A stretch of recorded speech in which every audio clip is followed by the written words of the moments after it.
This is a Rogue Media Network podcast.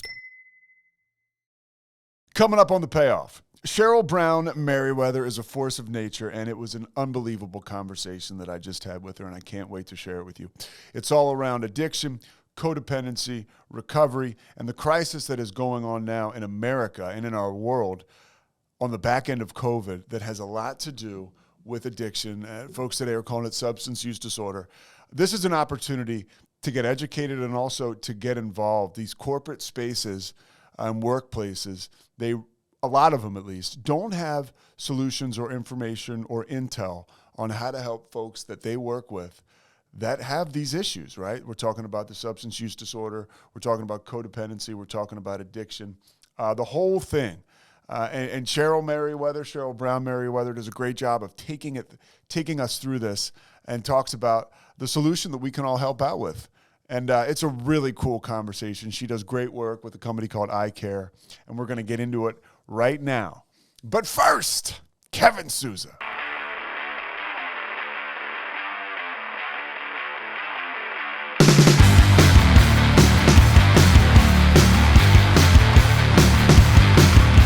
So I want to start a little bit with you. When I had a chance to catch up with you earlier this week, you have direct experience being around alcoholism and addiction as a young person. Walk us through that a little bit.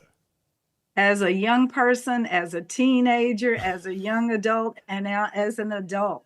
Gladly. It's called lived experience, Pete.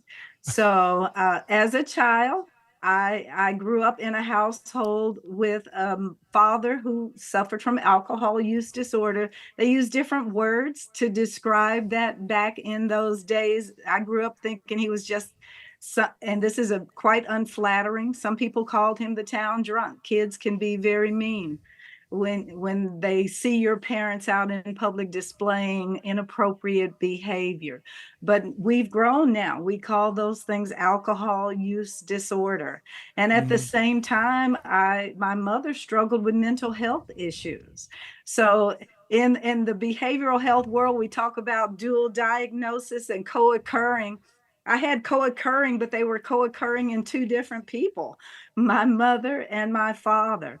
So that was my family of origin. As a only child in that environment, the patterns that I became exposed to, the survival techniques that I mastered as a child followed me throughout my life. And I've actually learned that there's a term for that. As an adult now, I'm called an ACOA.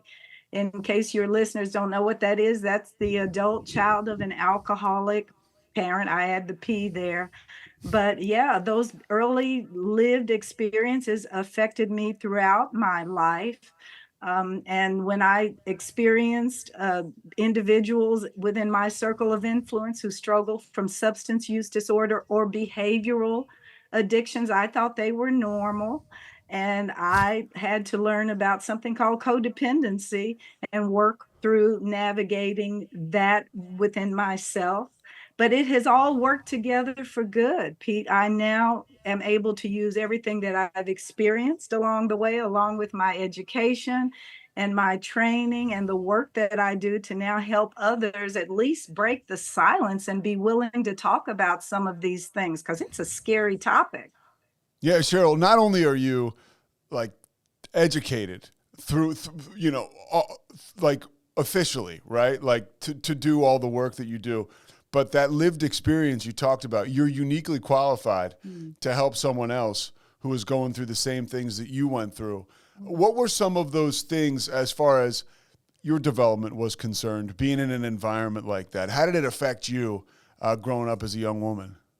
Well, it affected me initially by the fact that you believe those things are normal, right? So you're in an unhealthy environment and you don't even realize it. Or on some level you do, this doesn't feel good, but and you grow up as a child saying, I will never I will never do these things or be around these people, but subconsciously, and I don't know all the psychology of it, but we do tend to recreate patterns that are normal to us. And so as I learned coping skills, and that's the key word, Pete, are coping skills, as I went through my teenage adolescence, young adulthood, in whatever life circumstance I encountered as a wife, as a mother, as an employee, sometimes in stressful workplaces, there are circumstances and events that are uncomfortable, that are stressful, that cause one to be anxious and or depressed. I'm just keeping it real. So when those things happen, what do? We seek to cope. We either seek to, you know, drown the pain by something that's pleasurable, or we use those substances and other unhealthy behaviors just as a coping mechanism. And what I have learned through my education and training is that those are the things that are the early stages of what we now know as these disorders: alcohol use disorder and or mental health disorders. And that's why you often hear professionals who work in these industries use the terms co-occurring, because where you see mental health stress, anxiety, depression, suicidal tendencies, those terrible, destructive mental health criteria, if you will, you also see misuse of substances or other what can become addictive behaviors. They are co-occurring. And we see that more frequently now because the world in which we live is on fire. Yeah. And people are desperate for relief, and they find relief however they can. And sometimes those things can progress to the point where they can meet clinical definitions of disorders. It's really, when you talk about the fact that it's fascinating, but it's scary, right? Like you grow up, because I was a child of an alcoholic, and that is what you become accustomed to. So you find yourself in relationships that can be unstable. And for me, probably different than you maybe. I was always an alcoholic and an addict, or from the moment I was putting substances in my body. So I was just as responsible as the person I was with, right? But as someone who is a codependent, right? And you mentioned that, you raised your hand when you mentioned that. Was there a moment for you when you noticed, okay, I've got to break this cycle. I've got to snap this. And if there was, what was that? Oh, it's a great question. And I often tell the story. I had volunteered, having worked at AT&T for many years as a manager in a training and development function or role. I was leaving AT&T on a buyout. I had a chance to leave with some things, some benefits to make me go away. But I volunteered at the organization that I now work at, which is I Care. And I said, I can write and help with training course development. Let me help as a volunteer. And little did I know at that time that our president and founder, Dr. Jean LaCour, had written a book, published a book on codependency. I had heard the word, Pete, but had no clue what it was. So I'm on a road trip with her to go talk to someone about creating a training program. And in the time, I was going through a really bad situation in my marriage because I was married to a man who had some serious behavioral addictions. And I'm talking about him, he this, he that. And she said, clear as day, stop. I don't want to hear another word about him. We're going to talk about you. And my response, Pete, was, I'm fine. I'm not the one with the problem. It's all Yeah. him. And she started to talk to me and teach me about codependency. And she gave me her book to read. And I became, oh my gosh, so much aware of the fact that, and I now tell people I'm the poster child for codependency, but thank goodness I'm in recovery. Once I learned out about what it was, became aware, and awareness is very important in all of these things that we're talking about today, just raising awareness and creating safety around these conversations. But I began to learn, and I tell people jokingly now, I said I was going to fix it even if it killed me. And it almost did. Yeah. But that's one of the characteristics of a codependent. And it's one of the characteristics of the ACOA, the adult child of an alcoholic parent. We want to clean it up, fix it up, make it look good, so that it's as much as we can make it to be covered up and hidden from, the judgment and the stigma that others would lay on us because of these things. So, but I, I'm in I, recovery now. I so appreciate you being revealing and vulnerable. And we're going to talk more about eye care and dry January and what you're doing to help people in the workplace. But I want to kind of finish up your story because it is so interesting. And for people who don't know, I just want to tap into your reservoir of experience. What is a codependent?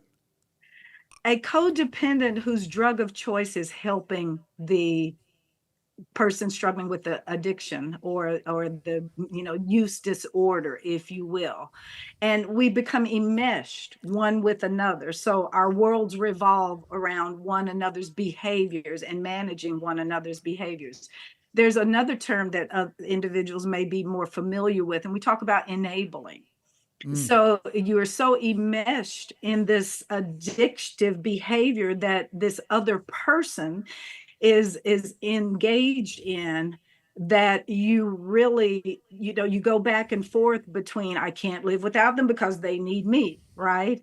Or I'm here to help them because they can't help themselves. But we are aligned, enmeshed with one another, and my behavior is governed by theirs, and in many ways their behavior is governed by mine.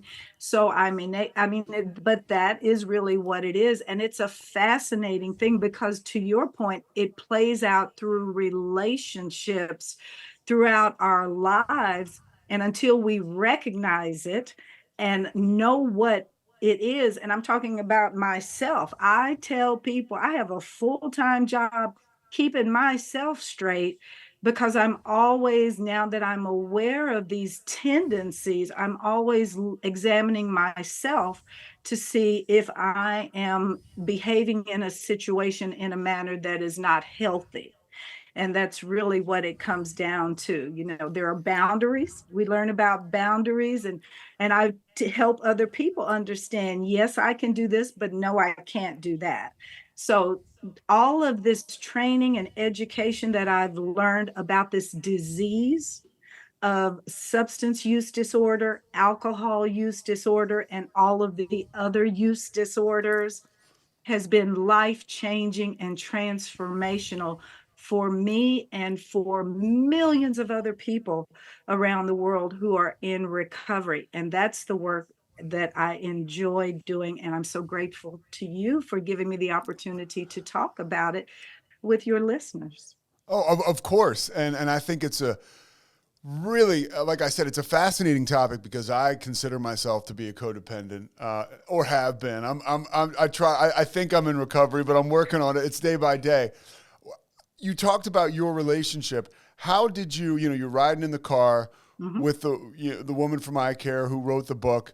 Yes. How were you able to, because in the rooms of recovery, we talk openly about, hey, Yes. for lack of a better term, we took hostages, right? We Yep. didn't have relationships. Yep. We end up with these people in our lives who are codependents and enable us more often than not. How did you break free from 6 being on the years. other side of that, 6 from being a years. codependent? 6 years. It took me about 6 years of working on me. Once she told me stop looking at the other person and examine myself, she connected me with the group, and it really was a process that I really went through in 6 years. I read a lot of books. I'm an educator. I Yeah. like to read. I read a lot about these things, and I joined groups. Yes. Community is so important. I thought I was the only one, Pete, and she introduced me and connected me with recovery communities. One particularly for my type of struggle, the behavioral addiction that my husband was struggling with. it not only included the individual struggling with that, but their family. And many recovery communities are incorporate not only the individual struggling with the disorder, but their families as well. And then I did some one-on-one work with a counselor or a therapist and ultimately a coach, who I talk a lot about the role of recovery coaches in the work that I do. But it takes a community, it takes a tribe, it takes a group of people who understand and care enough to want to support others. And that is the greatest joy of my life now, is I work with hundreds of people who have navigated their own journey and who now want to turn around and give back and help others, because it's hard work. I may be smiling today, but in the middle of that, it was not fun. I describe it, Pete, as like going through surgery without anesthesia.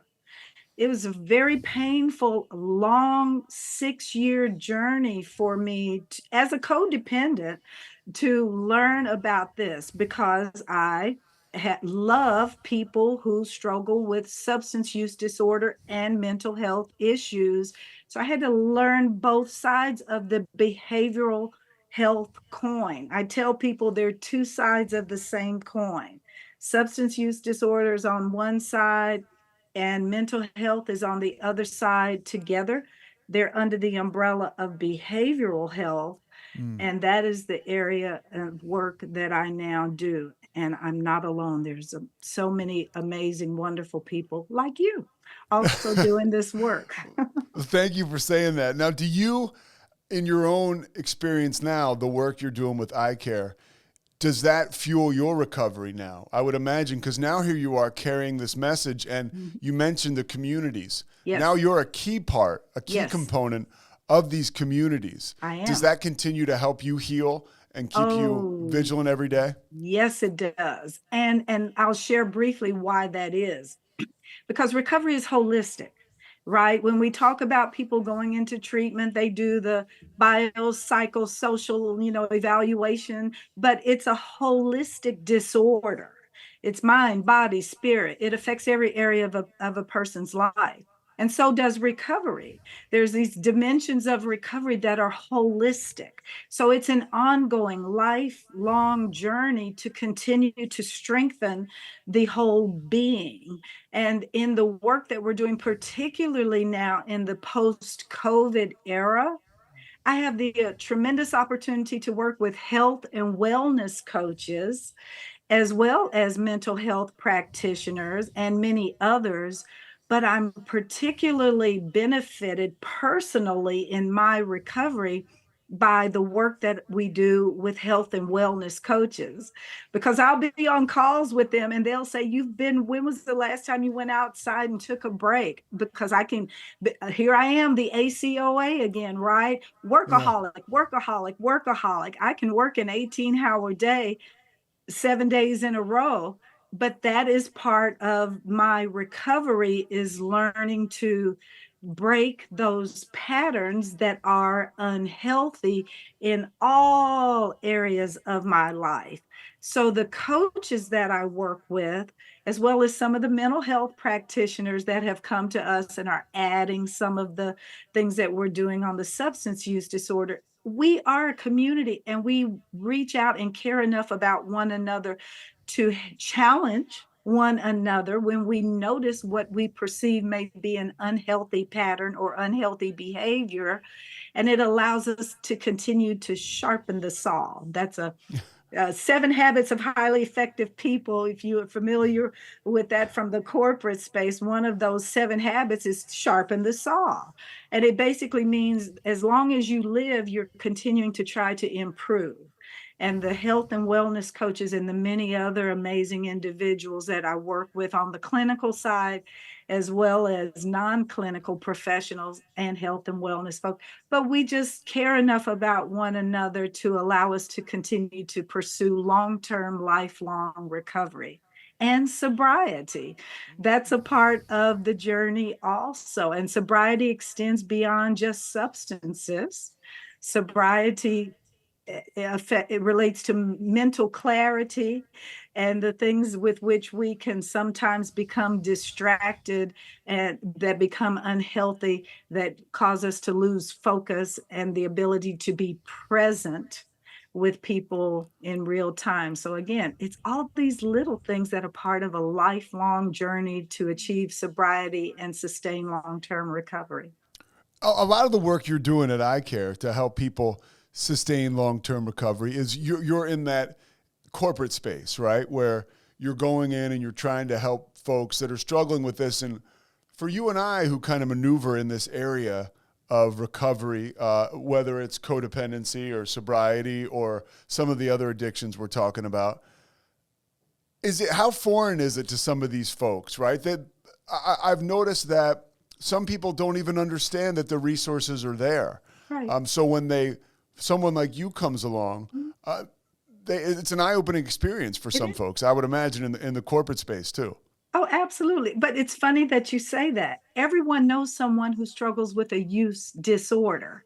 We just don't talk about it in the corporate space, right? Mm-hmm. And I'm also an HR practitioner. So I'm still a practicing HR professional, the past president of our local SHRM affiliate chapter here in Central Florida. I still train HR professionals to become certified HR professionals. And we've now started training through iCare HR professionals and managers and others in the workplace. And the first thing that we train them is, to break the silence. How do you break the silence around this scary thing that no one wants to talk about? And when we create enough psychological safety in small groups, and we can form small groups online as well as in a live experience, but we create safety. And guess what? We tell instructors, facilitators, we share our stories, and people look at us and say, oh my gosh, I would never look at you now and know that you went through all of that.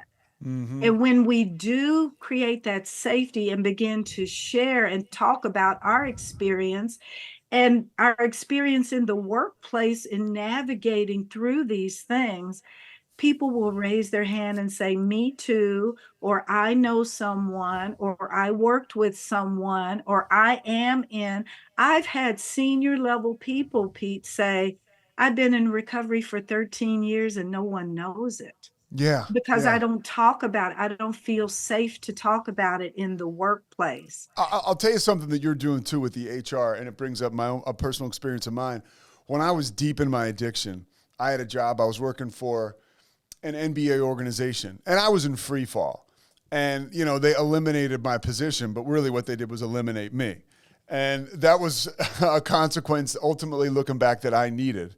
And I've worked through any kind of resentments I had in that area because I am responsible for my behavior. Now, part of that was I do sometimes think, they weren't educated on what I was going through. If somebody had been like, hey, you need to go to a treatment facility. It's clear that, are you struggling with this? If someone from the HR side had been like, is everything okay with this guy? Why is he, these are certain symptoms of, right, alcohol use disorder or addiction, but nobody knew any better. Nobody's fault, really. I'm the accountable one. I had the behavior, and I needed the consequence to ultimately get sober.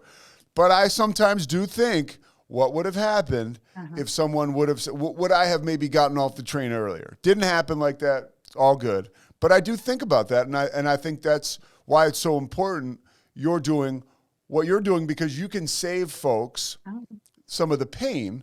And also, we're in a world now where the addiction is so strong on people that it's killing people, right? By the day. So, sometimes that period of time where we say in an addiction, you go out and do more research, right? Well, that research can kill you. So it's so important what you're doing, bringing this to, because a lot of folks in that corporate space, they may know somebody, but they don't. They're not educated on how to deal with an addict that works for them. Exactly. Well, and this is such an exciting time. If you just let me share with you some of the exciting, hot off the press news that's happening to change that. First of all, HR, we know people are not comfortable going to HR. They're just not. And Yeah. to our credit as an HR practitioner, we may know signs and symptoms, but since COVID, with so many people working remotely, how many times do you get a chance to smell the liquor on someone's breath or hear the slurred speech or see the redness of the eyes? We don't get the same signs and symptoms in this new virtual environment That is that a we did in great the point. old days. That is a great point. I mean, it is. So, but in recognition of one other thing that you mentioned, people are dropping dead now in large part by accidental poisonings related to fentanyl. So, in the workplace, what we need more than anything in the workplace can be remote and virtual is just a discussion, a conversation about these things so that people can safely learn about these things and share what they are learning with others, with their teenage kids or college age kids or spouses or partners or in the faith community. But if I learn because my awareness has been raised, then I can, first of all, begin to pay attention to my own actions as well as the actions of others by sharing this. So the trends that are happening now have been to incorporate peer level support for these initiatives in the workplace. Now, in the clinical world, we know the role and value of peers and recovery communities and groups and those types of things. People over decades will swear their lives have been saved by 12-step and other groups and other communities and other tribes, virtual or live. But we're now moving those into the workplace through what some may know as employee resource groups. I know you spoke to Dana Piscopo Oh about yeah. 9 months ago, and she talked about the work that she's done in Oracle.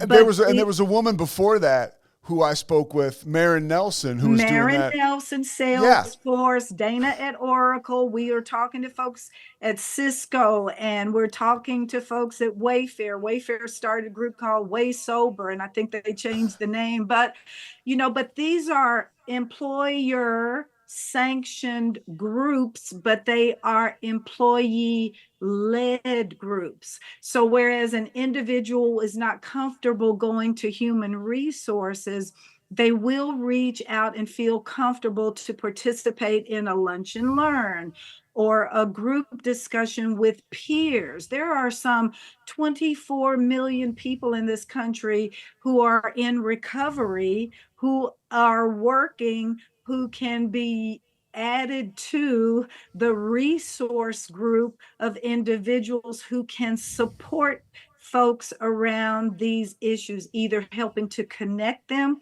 with resources within the workplace or within the community or online. And the support for that now is coming from the federal government through what they call recovery ready workplace initiatives. And the federal government has now partnered with recovery friendly workplace initiatives, which were started by Governor Sununu in New Hampshire. Sure. The recovery friendly initiatives have now expanded nationwide. So the federal government, Recovery Ready, has gotten married with and put the money behind the partnership with the recovery friendly community of practice. And starting this year, they have established a national recovery friendly workplace institute. They're forming it now, and it will provide a systematic approach by which companies can raise the level of awareness and provide more support, more access, more resources to support the workplace and those within the workplace who may just be sober curious, wanting to learn more about these things, who may be in recovery and want to maintain their long-term recovery and help by giving back to help others understand these things.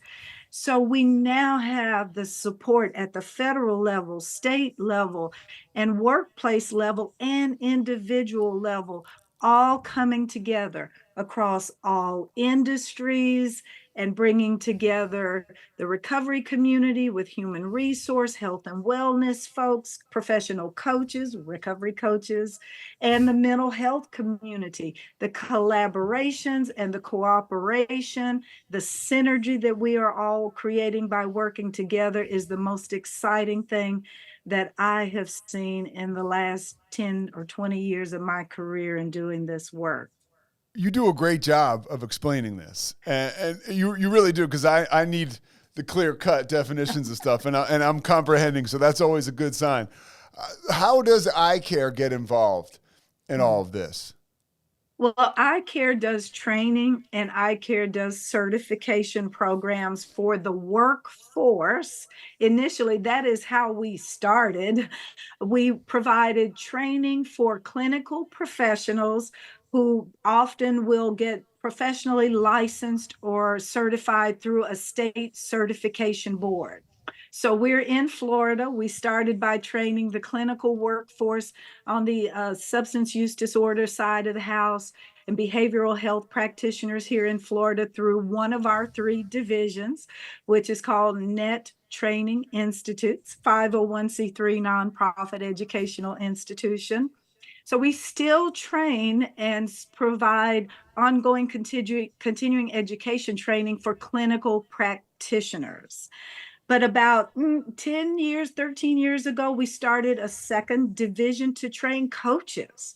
So clinical practitioners use different techniques, focus on different things than do coaches. The coaching industry, instead of trying to figure out what caused you to be where you are, we focus more as coaches on let's set some goals, and through accountability, help you move forward to accomplish your goals. So we created a second division of our institute called the IAPRC, International Association of Professional Recovery Coaches.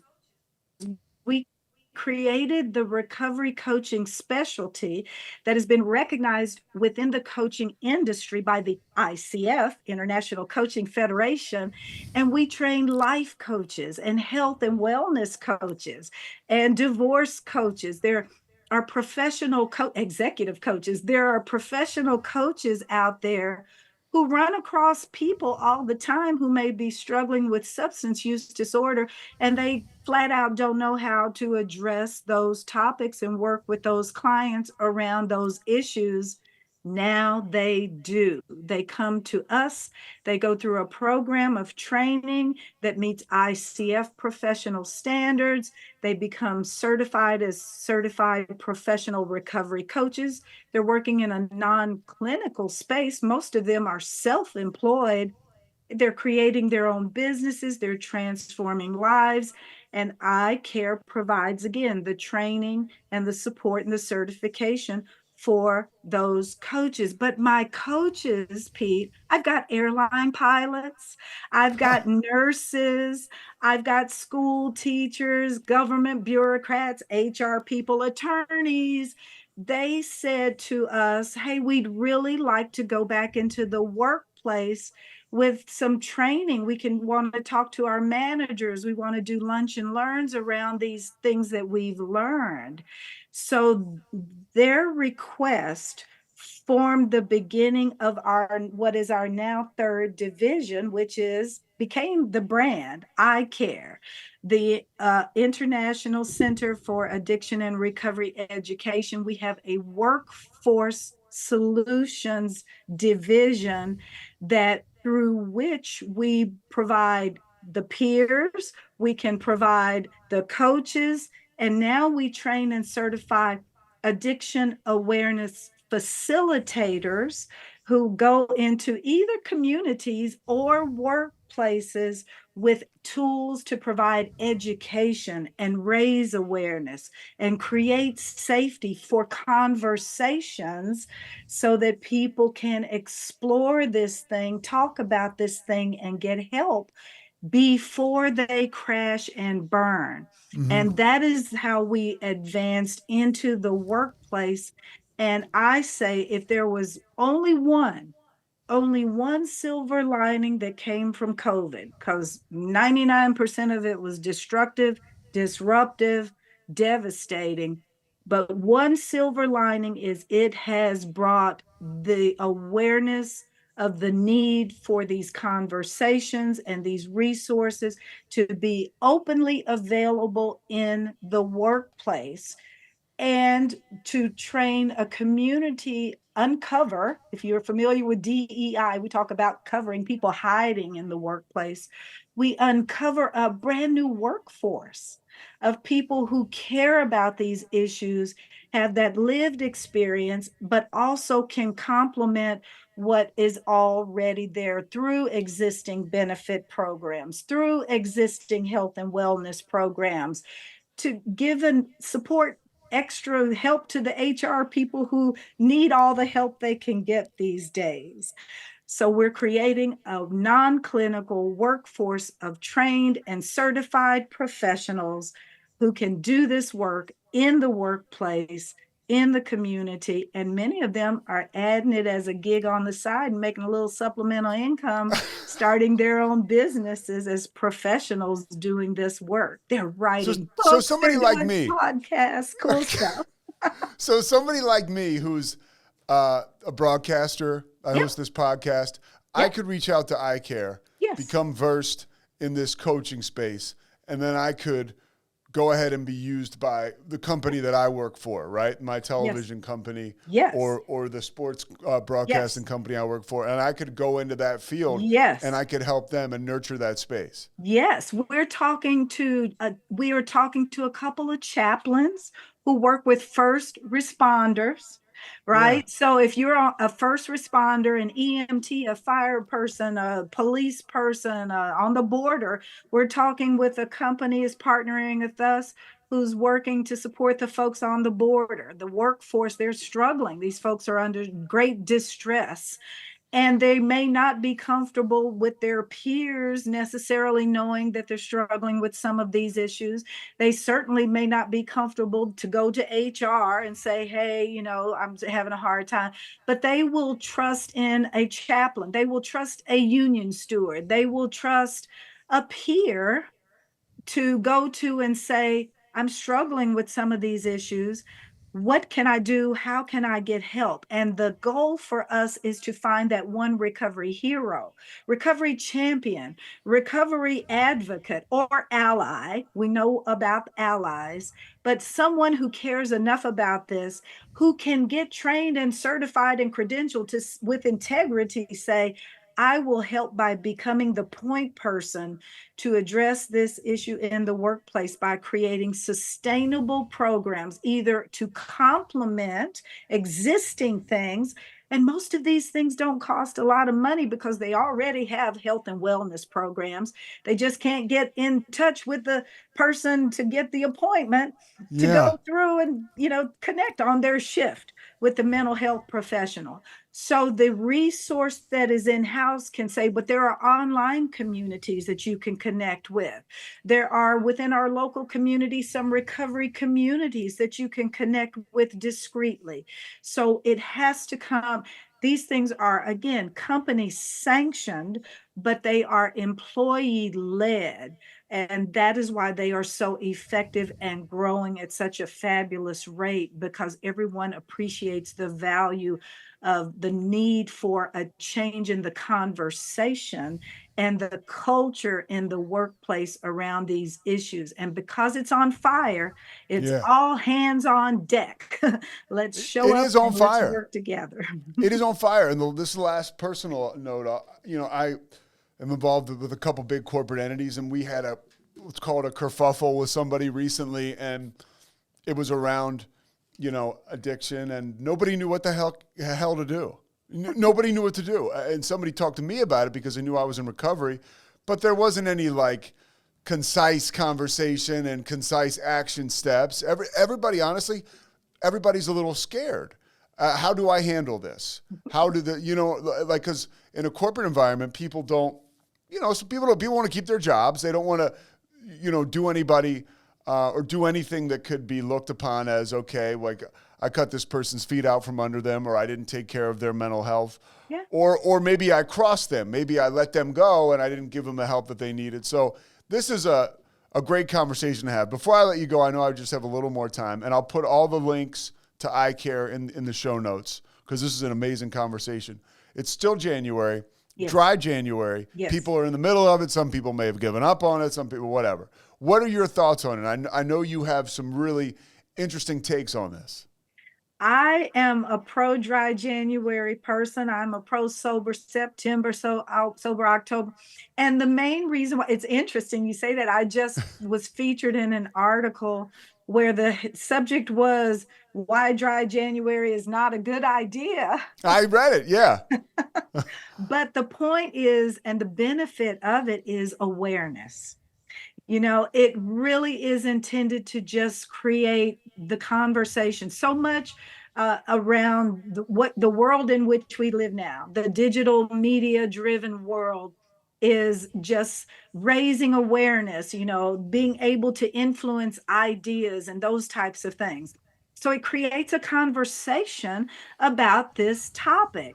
And no one is really advocating for you to absolutely just go cold turkey. And I mean, that's kind of what the purpose is, to be intentional and aware of your behavior, right? And so start somewhere. And so this is a call to action to take a step to raise your own awareness about your own behavior. And that is the greatest benefit that I see for having the conversation, having the month dedicated to raising awareness of this topic.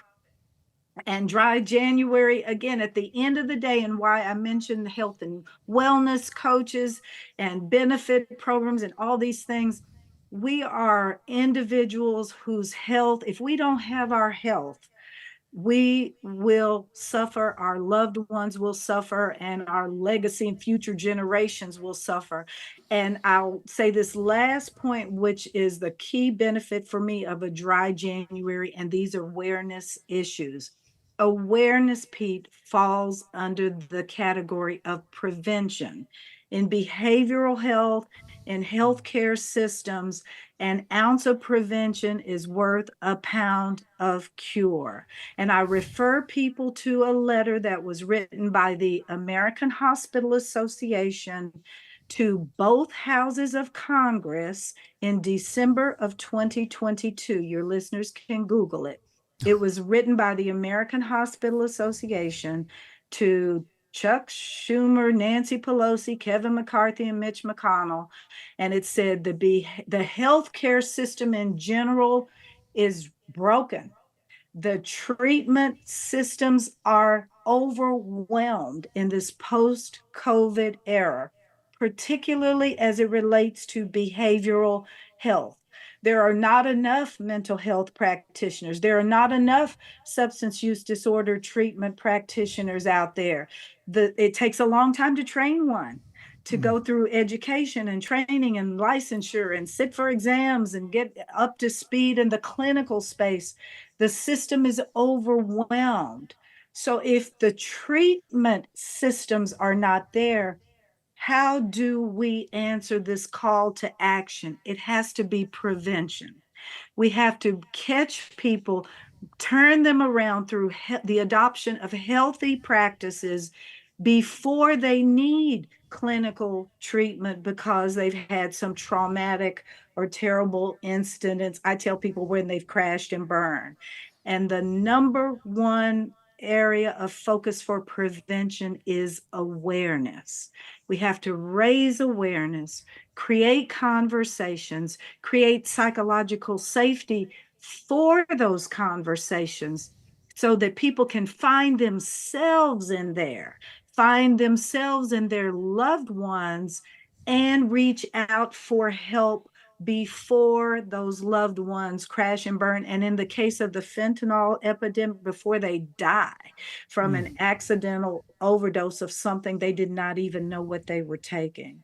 So that is what Dry January means to me. It creates a month-long conversation about a substance, but we can go dry from other things, can't we? Dry from social media, except your Yes. podcast. We want them to listen to your podcast. Yes. But when we train people on these disorders, our coaches not only focus on alcohol, but they learn about behavioral addictions. The brain does not know the difference between a substance and an unhealthy behavior. The progression to the addiction cycle happens with unhealthy behaviors in the same manner that it does with substances. So some of our coaches focus on working with clients around food addiction. Others work with clients around sexual addiction or gambling. So, and with marijuana, cannabis, and now we have the psychedelics coming back on the scene, 1970s. Here we go again, right?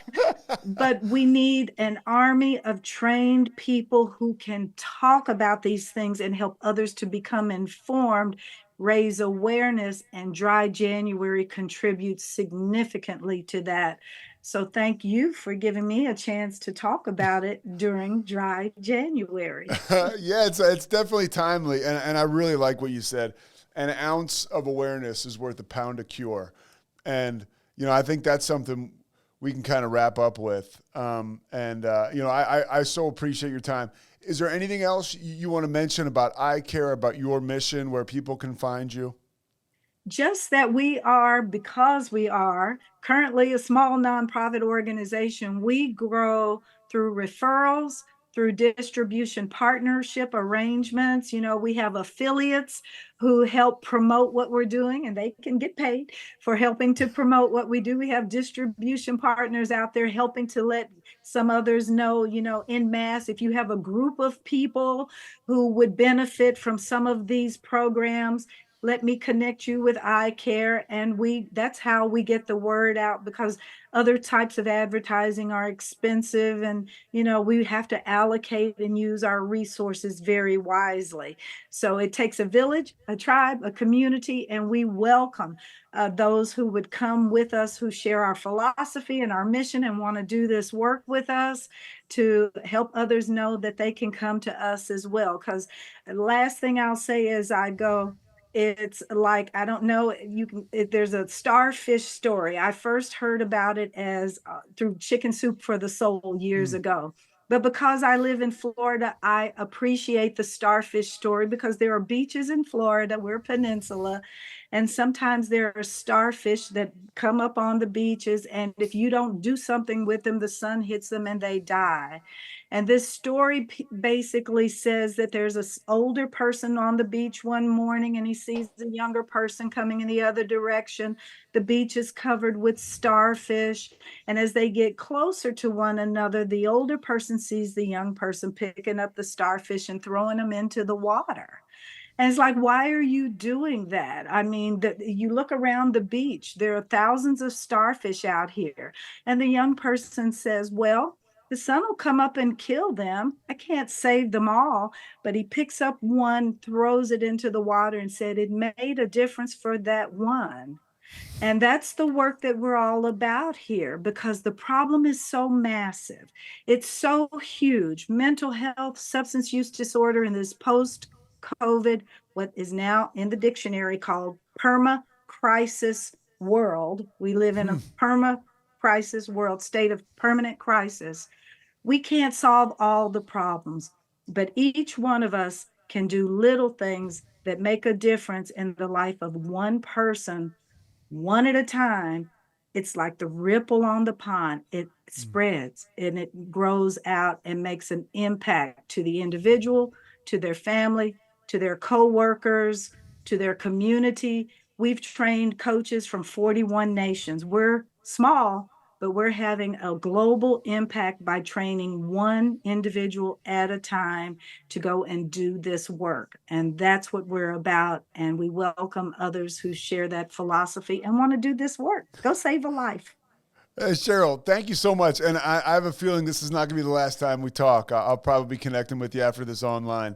And I'll send you this link when the podcast goes up. It'll probably be next Tuesday morning, afternoon.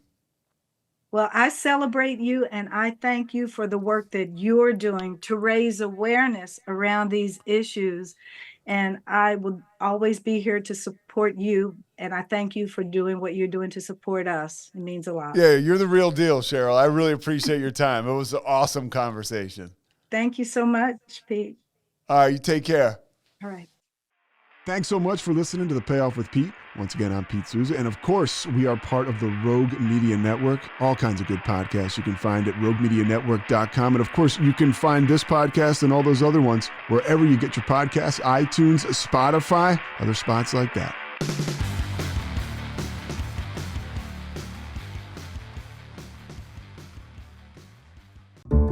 This has been a Rogue Media Network production.